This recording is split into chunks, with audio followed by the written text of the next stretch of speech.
Welcome to the Explainer. Today we're decoding the invisible physics of electricity flowing right through the walls of our homes, classrooms, and workplaces. We interact with electrical devices constantly, but we rarely stop to think about the specific rules of the road that govern how power actually gets from a source to a light bulb or a TV or a refrigerator.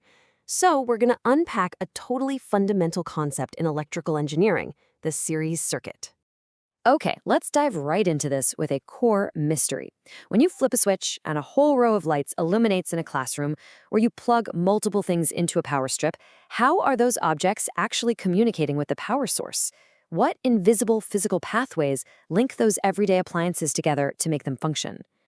To answer that, here's a quick roadmap for this explainer. We'll start with the single-path circuit, cover the rules of the flow, do a little circuit calculation, weigh the pros and cons, and finally look at series circuits in reality.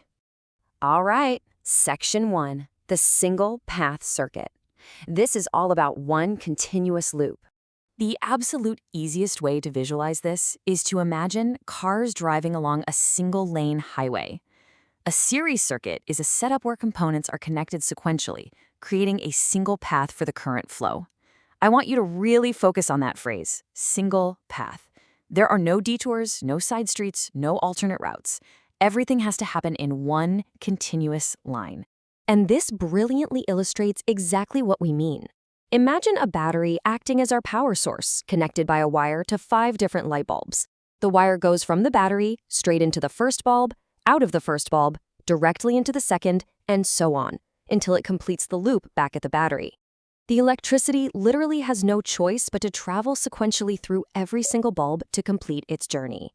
Now, physicists and engineers don't always draw realistic pictures of bulbs and batteries, right? They use standardized schematic diagrams to map out that single-lane highway. You'll see stacked lines representing the battery, a little break for a switch, and circles with loops inside for the bulbs.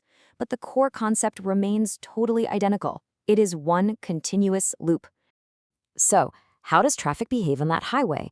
Let's jump to Section 2, the rules of the flow.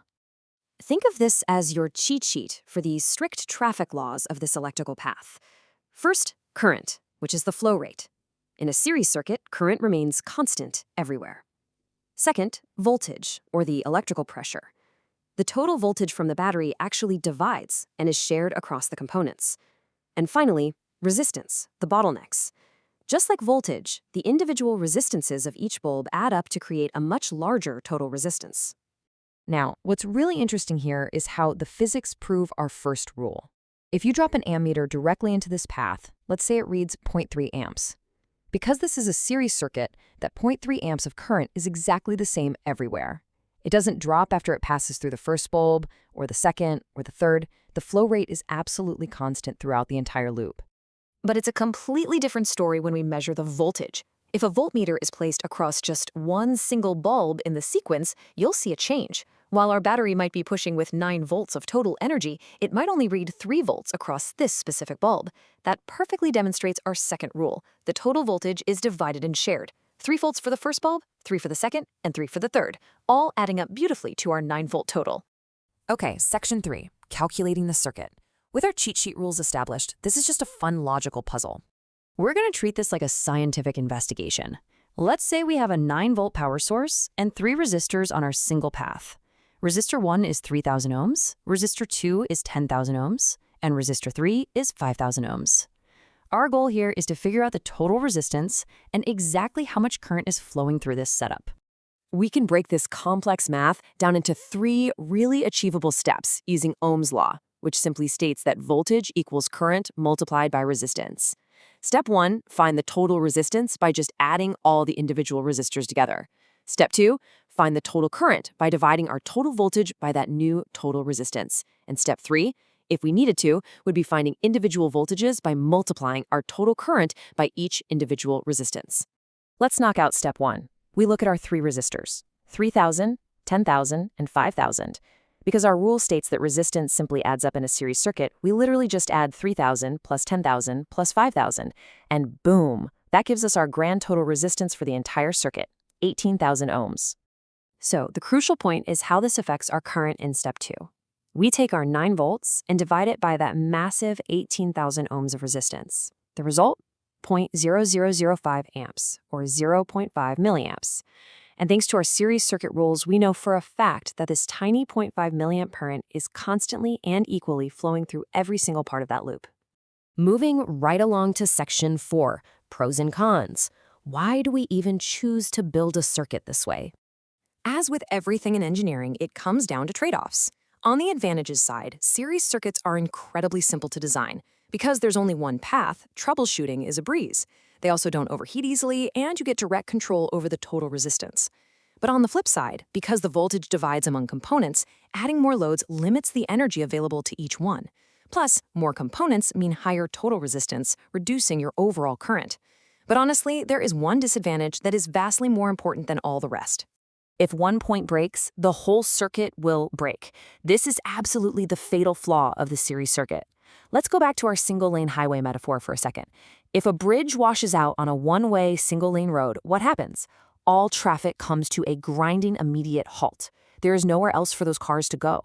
In a series circuit, if one bulb burns out or one wire snaps, the entire path is broken, and every single component instantly loses power.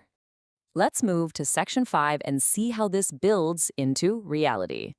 Knowing that one broken link shuts down the entire system, where do engineers actually utilize this?